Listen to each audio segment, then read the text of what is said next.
We're going to take you back live to Waco, Texas. The Baylor Bears were #1 at one point this season, lost a game on the road to West Virginia. That is the only loss for the Baylor Bears coming into tonight. It was close, but Scott Drew and company held on. Coach Drew joining us now on SportsCenter in his 14th season. Coach, that was a wild way to end things. How do you explain what happened there at the end of the game? There are always wild ways in the Big 12. That's a Big 12 game. Comes down to one possession, and you're going to have some madness, some craziness. What happened was there was an inadvertent whistle. So we had to take the ball out. We ended up getting fouled before we could throw it in, made the free throws, and that was the story of the game. We couldn't throw it in the ocean, but we guarded well, we rebounded well, and we made free throws. Why did your team get the ball after the inadvertent whistle? Did they go to the possession arrow, or was it because you came up with it there as they were reviewing it?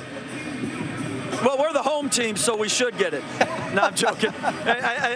I believe the answer was because we had possession of the ball.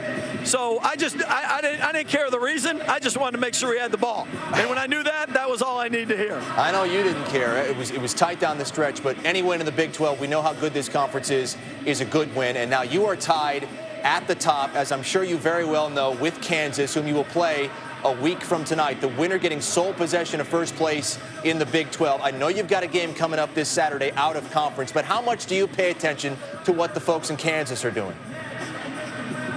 Well, everybody pays attention to them because we all have the same goal, and that's to win the Big 12. So who's ever leading the conference, everybody knows what's going on. This is a long way to go as far as the conference race.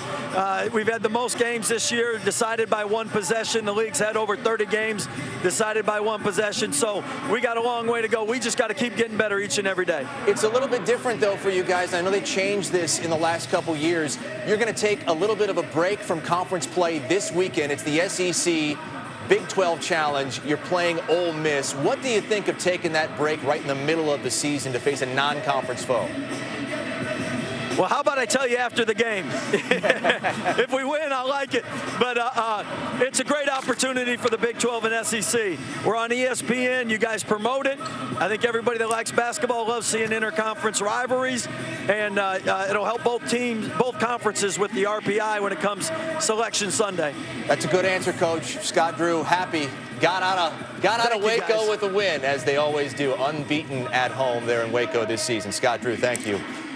Baylor Bears improving to 19-1 this season. The one loss coming on the road to West Virginia. West Virginia's beaten #1 and #2 in the big game a week from tonight against Kansas. Are you wearing, is that Kansas blue you got on there? Absolutely. I don't care if they win, lose, draw, if that happens in basketball ever. Right. I am faithful. But I tell you what, that Baylor team is scary. And Coach Drew, I love, comes out and immediately says, we want to be the #1 team in the Big 12. We want the #1 seed when March rolls around. And they're getting after it, man. Right now, they're tied for #1 in the Big 12. They are in the top 5 in the country. They may jump up to 1 or 2 again, depending on how things go this weekend. In the NBA, it's been a strange night there as well. The